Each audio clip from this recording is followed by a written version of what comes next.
정관용의 지금 이 사람.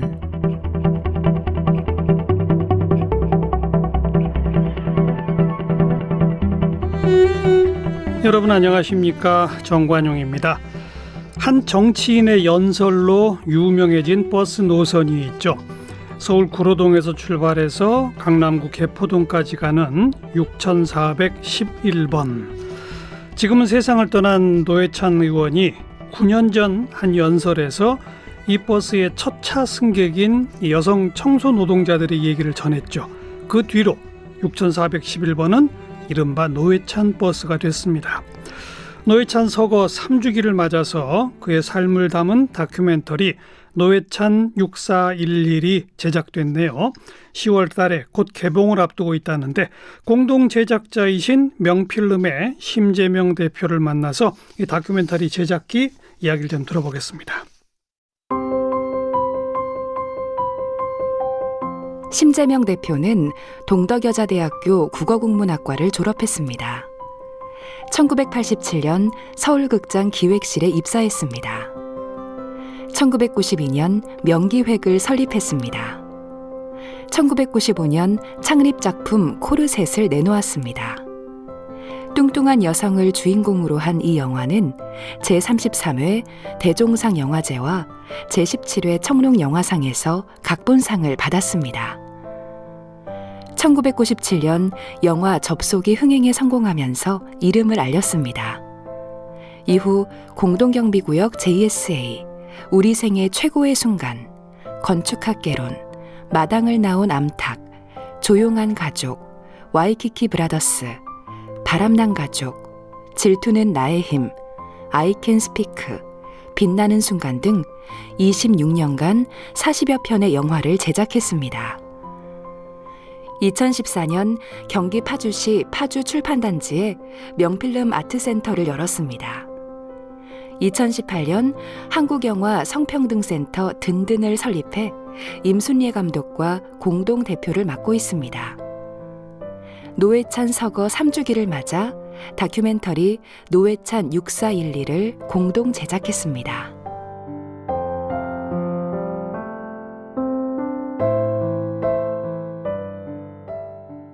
심재명 대표 어서 오십시오. 네, 안녕하세요. 반갑습니다. 네, 이 다큐를 만들자고 직접 그 노회찬 재단에 제안을 하셨다고요? 네, 그게 지난해 초였고요. 저는 생각하지 못하고 있다가 방송국에 계시는 모 PD님하고 다른 것 때문에 만날 자리에서 각 방송사에 또 노회찬 전 의원의 자료들이 굉장히 많을 텐데 영상 자료가 많죠. 그렇죠. 그래서 이제 다큐멘터리 영화로 만들 분이 왜 없을까요? 그런 얘기를 하셔서 퍼뜩 그렇구나.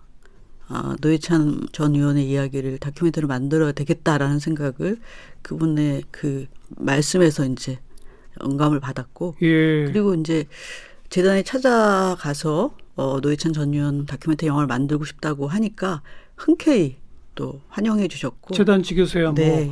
뭐 마다할 이유가 없죠. 그래서 함께 하게 됐는데요. 올해가 아시다시피 이제 노회찬 전 의원 3주기입니다. 근데 사실 다큐멘터리 제작하는데 1년이라는 시간은 굉장히 짧습니다. 그런가요? 예. 몇 년씩 걸리죠. 수년씩. 근데 이미 돌아가신 분이기 때문에 뭐 지금 이제 활동하고 계신 분이면 그분의 일상을 따라다니면서 이렇게 한 1년 동안 찍고 이런 게 필요하지만 그걸 못 하잖아요. 근데 워낙 이제 인터뷰 이들도 많이 담아야 되고 그분의 전 인생을 다뤄야 하니까 사실 다큐멘터리 제작은 굉장히 짧은 시간이거든요. 예. 그래서 올해 3주기 때인 7월에는 개봉을 못했고 지금 이제 또 코로나 상황에서 미루다가 드디어 이제 10월에 개봉을 하게 돼서 굉장히 벅찬 제작 일정이었습니다. 네. 10월 며칠 날 개봉합니다. 10월 14일에 전국 영화관에서 보실 수 있습니다. 네. 공동 제작이라고 들었는데 예. 왜 공동 제작이 된 거죠? 그 시작은 이제 명필름에서 제안을 드렸지만 또 노무현입니다를 만든 다큐멘터리 영화 전문 제작자분도 함께 하시고 예. 그리고 또 노회찬 재단도 공동 제작자로 참여하고 예. 있거든요. 그래서 예. 세 개의 단위가 함께 만들게 돼서 공동 제작자로 참여하게 된 셈입니다. 명필름이 이런 그 정치인을 다큐로 다룬 것도 처음이죠? 예, 저희가 다큐멘터리 영화도 처음이고요. 정치인을 다룬 다큐멘터리도 또 처음입니다. 그 처음 시도가 조금 두렵거나 뭐 낯설거나 그러진 않았어요? 저 역시 이제 이렇게 영화 일을 오래 하고 또 나이가 들다 보니까 해외의 다른 이제 다큐멘터리 영화도 즐겨 찾아서 보게 되는데 우리나라만 유독 정치인을 다룬 그 다큐 영화는 별로 없더라고요. 노무현 전 대통령에 대한 다큐는 꽤 있어도 그래서 그런 의미에서 정치인을 다룬 다큐멘터리가 영화계 안에서 또 영화 산업 안에서 의미가 있겠다고 생각을 해서 이번에 처음 도전을 하게 됐습니다.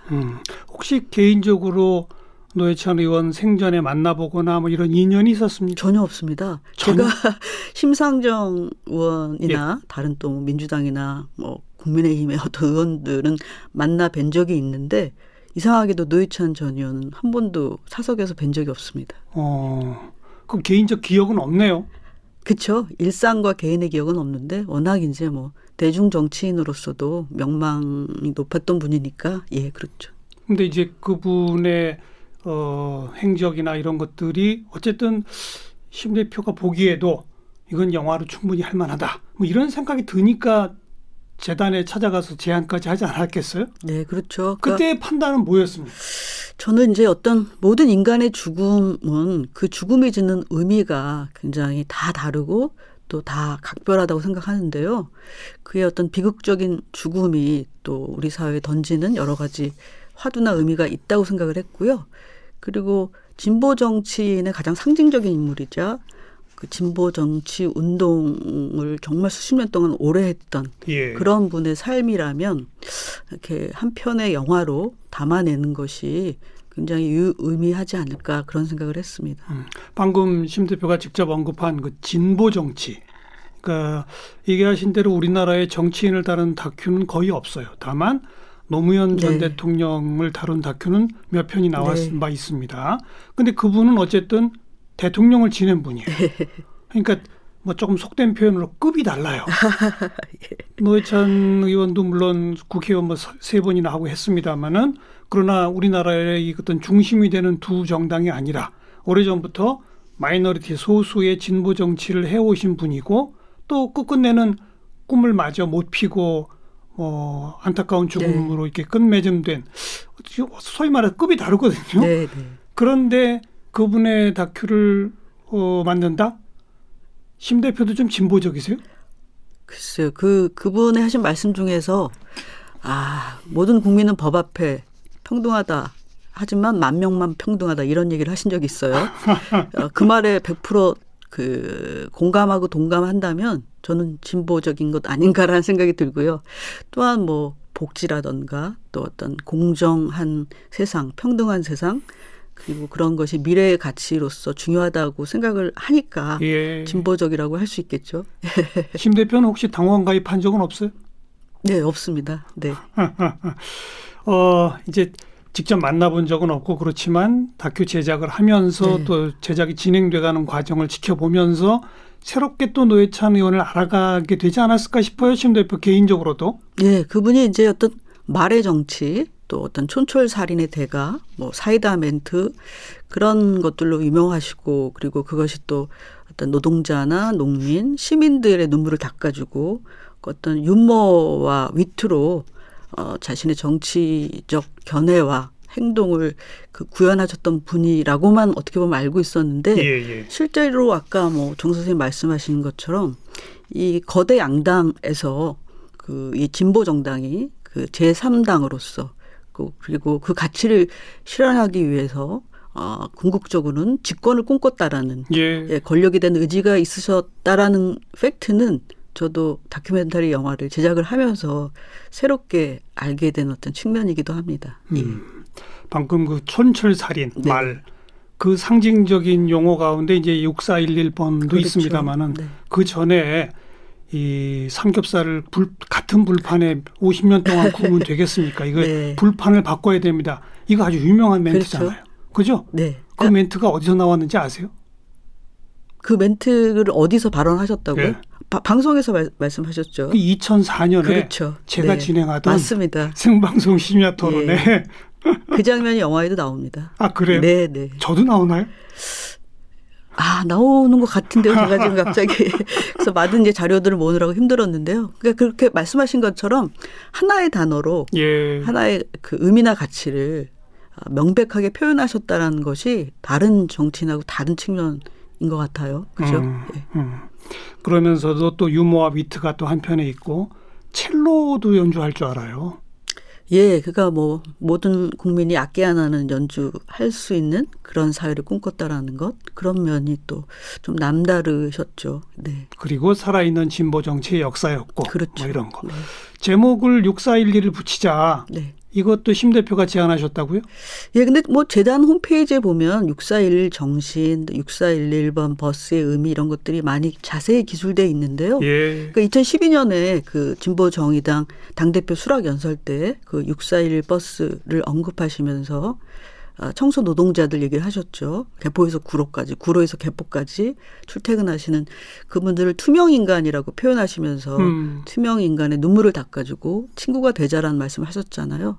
그래서 어떻게 보면 그 숫자가 노회찬이라는 사람의 인생과 정치인으로서의 철학과 가치를 상징하는 숫자가 아닌가라는 생각이 듭니다. 그래서 그냥 노회찬 하기보다는 노회찬 6411이라고 하면 좀 더 그분의 정체성이나 가치관을 쉽게 설명하지 않을까라는 생각에 그런 제목을 생각을 하게 됐죠. 네. 이게 이제 주로 구로동 쪽에 사시는 그렇죠. 저소득층 5, 60대 여성 노동자들입니다. 네, 청소 노동자. 그분들이 새벽 첫 차를 타고 그 버스가 이제 개포동까지 가니까 중간에 강남을 쫙 가잖아요. 그렇죠. 강남의 오피스 빌딩들에 다 내리셔서 그런데 그 오피스 빌딩에서는 그분들은 잘 안 보이는 거죠. 그렇죠. 투명인간처럼 살아가는 그런 여성 노동자를 이분이 이제 언급했고 그래서 6411 정신이 노회찬 정신의 대명사처럼 된 거 아니겠습니까? 네, 그렇습니다. 네. 이 영화는 또 소액 다수의 투자자들과 함께 했다고요? 예, 이게 이제 어떤 일반 상업적인 영화를 투자하는 그런 투자사나 배급사를 만나는 건 사실 쉽지 않은 내용이고 영화이죠. 그래서 그 재단과 함께 얘기해서 그 노회찬 6411 서포터즈를 재단 홈페이지를 통해서 모집을 했습니다. 그래서 목표는 6,411명의 후원자였는데요.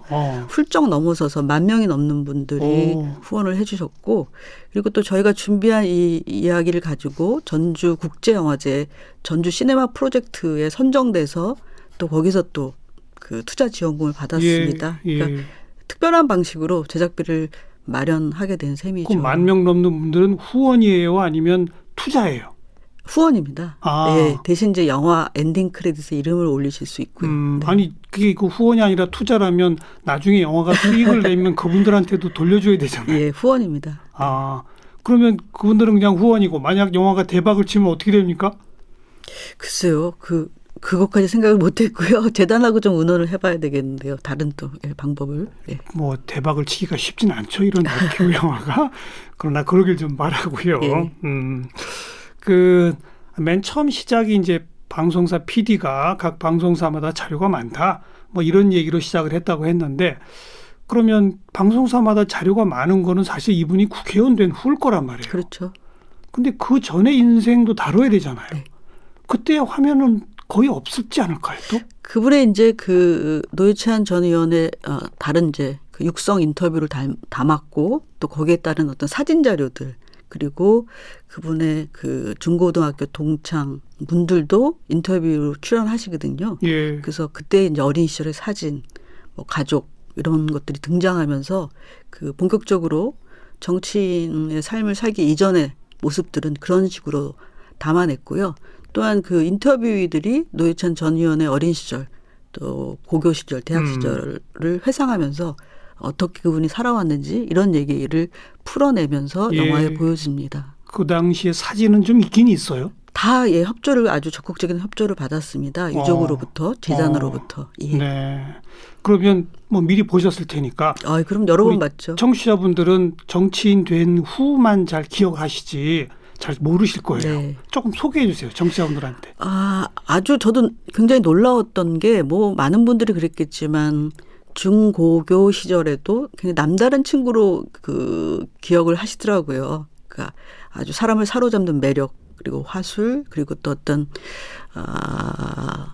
지적 호기심 그런 것도 굉장히 강렬했고, 그리고 많은 방면에 또 낭만주의적인 측면도 있었고, 그런 면들을 그 중고교 동창들, 그리고 인민노련 시절에 용접공으로 그 위장 취업을 했을 때의 과거의 기억들, 이런 것들도 그분들의 육성을 통해서 등장하고요. 그리고 그러니까 이분이 경기고등학교 나왔죠. 네.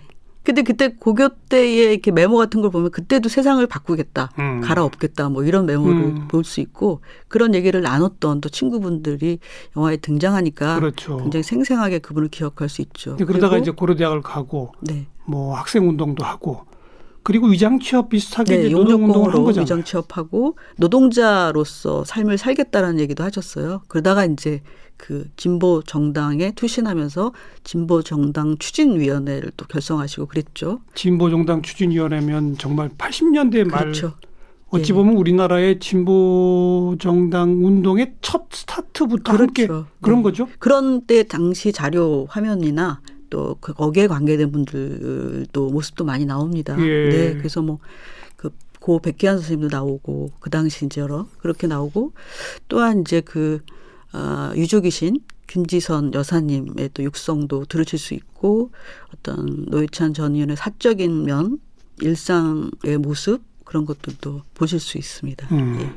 87년, 88년 그때 뭐 벌써 정말 옛날 얘기가 돼버렸는데 민주화 6월 민주화 운동 이후에 한편에서는 지금 그때 뭐 DJYS가 이게 후보 단일화가 안 돼 갖고 결국은 노태우 정권 탄생으로 결론 지어졌는데, 그 과정에 소위 그 사회운동권에서는 이거 어떻게 해야 되느냐. 한편에서는 DJYS 후보 단일화 운동을 하자.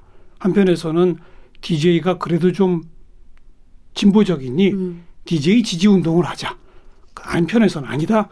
이 민주화운동 정신, 민주운동 정신을 담아서 진보 정치가 직접 대선에 도전하자. 뭐 이렇게 좀 판화가 갈렸어요. 그렇죠.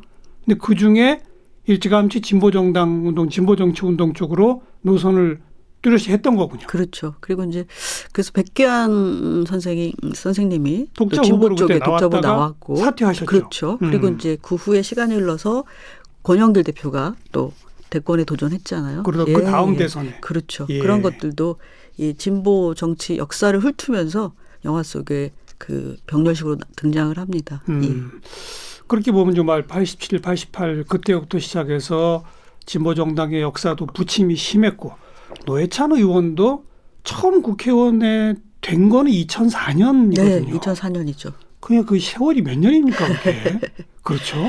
그래서 그때 이제 그 2004년에 그 국회에 첫 입성하시면서 그 발언이 굉장히 또 인상적이었는데, 당사가 여의도 거리는 걸어서 5분인데 여기에 진출하기까지는 50년이 걸렸다, 이런 얘기를 하시거든요. 예, 그것이 어떻게 보면 그 말씀이 진보 정당, 진보 정치의 고난에 찬 그런 행보를 상징하는 말이기도 한 것 같아요. 네. 그럼 이 영화는 인간 노회찬 개인의 삶의 역정과 한국 진보 정치 운동의 어떤 변화와 역사. 이런 게 뭐 시줄 날줄처럼 이렇게 얽히는 그런 겁니까? 그렇죠. 다큐멘터리 영화의 주인공은 당연히 노회찬 전 의원이고요. 이 주인공을 어떻게 평가하고 바라보느냐의 인터뷰들이 한 38분이 나옵니다. 그래서 그분들 인터뷰만 200시간 들었는데요. 어이구. 실제로 이제 영화에는 굉장히 적게 들어가 있죠. 그래서 38분의 인터뷰들이 노회찬 의원을 어떻게 기억하는가, 또 어떤 사람인가, 그리고 어떻게 같이 살았는가, 이런 것도 표현되고, 또 한편으로는 서브 플러스로는 당연히 그 진보 정치의 역사와 변화에 대해서 또 쭉 훑어내릴 수 있어서, 어떻게 보면 진보 정치의 역사를 이 영화 한편으로 또 이렇게 파악할 수 있는 그런 셈이기도 하죠. 네. 38명 인터뷰 중에 이런 게 있나? 노회찬의 재발견이라고 할까? 뭐 그런 알려지지 않은 에피소드라고 할까? 그런 것들도 좀 많이 튀어나옵니까? 그 인터뷰들 섭외와 이런 것들 재단에서 굉장히 많이 도움을 주셨는데, 한 번 더 뭐랄까 그분이 어떤 분이었는지를 확인할 수 있는 그런 건 새롭게 알았습니다. 아까 말씀드린 것처럼 그 제3당으로서 그 진보 정당이 그 집권 학계를 꿈꾸고 대권에 대한 의지가 있었다라는 것 저 역시도 새롭게 알게 됐고요. 또한 뭐 어떤 김지선 여사하고의 이야기에서 사적 노회찬, 인간 노회찬은 어떤 사람이었는지도 또 파악할 수 있었고. 어떻게 연애했대요? 그 인민노련 시절에 노동자 시절에 했고 또 거기 보면 김지선 여사가 그 여기 KBS의 아침 프로에 출연 같이 하셔서 다시 결혼한다면 결혼하지 않겠다. 그렇게 이제 답하셨는데 노회찬 전 의원이 그걸 부정하면서 당연히 안 하겠다고 하지만 기어이 나의 설득에 넘어가서 하게 될 것이다라고 부연 설명하면서 또 유머를 날리셨던 장면이 기억이 나는데 그런 다시 만나면 결혼 안 하겠다. 아유 얼마나 고생을 시켰겠어요. 그러니까요. 그 평생을 그렇게 운동으로 살아오신 그런 거니까. 그러니까요. 그러면서 이제 정말 이게 번아웃이라고 할 만큼 그리고 어떤 고단한 인생을 사셨다라는 느낌도 저 역시 새롭게도 받았어요. 그리고 또 그전에는 볼 수 없었던 뭐 그 수행 보좌관이 자신을 어떻게 발탁하고 함께했고 어떻게 발탁했대요? 이제 그런 자리에서 노동자 모임 자리에 가셨다가 거기는 이제 그 뭐죠 운전하시는 그 분들 그 모임에 가셨다가 그분을 발탁하셔서 함께했다는 얘기를 하시더라고요. 뭐 그런 분들의 이야기 또 뭐 동창생분들의 이야기 이런 것들은 저도 몰랐던 거를 또 알게 됐죠. 동창생들이 뭐 새로운 에피소드 이런 거 없었어요? 다 아실 텐데 뭐 술을 좋아하고 낭만파였고 그랬다라는 것 뭐 그다음에 너무나 세상사에 호기심이 많았고 뭐 요리에도 관심이 많았고 뭐 이런 얘기들 새록새록 해주시는 것 보니까 다시 한번 또 이렇게 새삼 그분의 모습을 확인할 수 있었죠. 네. 요리도 직접 했대요? 예, 영화에도 나옵니다. 예, 그래서 뭐 무슨 생선탕을 끓이는데 뭐 각 지역의 그 노회찬 재단에서 이제 그 노회찬 음식 천국인가 책도 발간됐거든요. 맞아요. 그래서 그분이 자주 갔던 단골집 그리고 어떤 각 지역별 음식에 대한 그분의 또 그 아주 깊고 폭넓은 지식 그런 것들을 담은 책도 나왔는데 정말 다방면에 너무나 많은 그 호기심 천재였던 것 같아요. 지금 뭐 쭉 말씀을 듣다 보니 그냥 시종일관 칭찬인데 글쎄요. 아니 그런 건 아니다. 영화가 일종의 영웅담처럼 전혀 그렇지는 아니고. 않죠. 그러니까 그분의 또 죽음이 굉장히 안타깝지 않습니까? 여러 가지 의미 또 거기에 부여할 수 있고 그래서 그 마지막에 이제 인민노련을 함께했던 최봉근 선생이 인민노련이 몇 번 등장했는데 그게 예. 이제 인천 지역 민주노동자 그렇죠. 연맹 뭐 그거입니다. 그렇죠. 네. 그래서 그 최봉근 선생이 안과 박 그다음에 생각하는 것과 하는 것 그런 것의 일치를 굉장히 중요하게 생각한 사람이었다.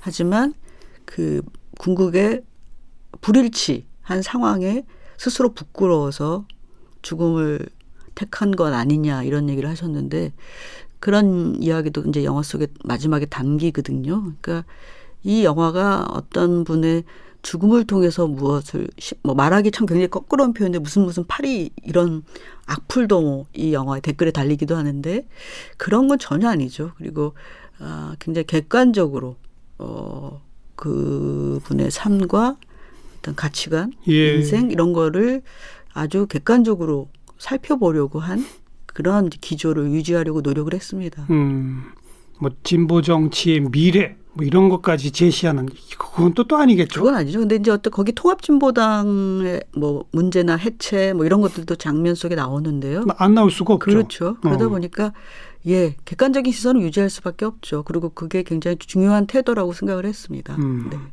마침 지금 이제 대선 국면이란 말이에요. 혹시 그것 때문에 또 영화 개봉 이런 게 조금 걸리거나 그러진 않았습니까? 정치적 오해 소지 이런 것 때문에? 글쎄요. 어떤 곳에서 이제 이 영화의 개봉을 알리는 광고를 하려고 하다가 정치적인 색깔 때문에 지금 대선 국면이기도 하고 해서 다시 철회해야겠다는 그런 이제 연락을 받았어요. 그러니까 어떻게 보면 또 민감할 수 있겠구나. 그런 생각이 퍼뜩 들기도 했으나 글쎄요. 그 진보 정치의 가치나 진보 정치인을 다루는 어떤 이 영화가 다른 어떤 상대방을 폄하하거나 공격하거나 또는 악용되거나 그러진 않죠. 전혀. 네. 그래도 홍보나 이런 데 있어서는 조금 제약이 있을 수는 있겠네요. 아무래도. 이제 뭐 개봉에 즈음 하면 더 좀 파악할 수 있지 않을까 생각을 합니다. 개봉관은 좀 많이 확보가 되는 아직입니다. 원래 이제 개봉관이라는 거는 그 언론 배급 시사회라는 공식적인 시사회를 연 다음에 그 영화를 보고 상영관이 잡히고 규모가 잡히고 그렇습니다. 아직 그럼 시사회도 전 단계로군요. 네, 9월 말에 이제 공식 언론 배급 시사회가 있을 예정입니다. 예. 네. 제작주로서 이 영화를 이제 세상에 내놓으며 이 영화를 앞으로 보게 될 관객들에게 나는 뭘 말하고 싶다? 내지는 여러분은 이 영화를 통해 뭘 좀 함께 생각해 봤으면 좋겠다? 글쎄요. 노회찬 전 의원이 그 7년간 120개 법안을 발의하셨더라고요. 굉장히 많이.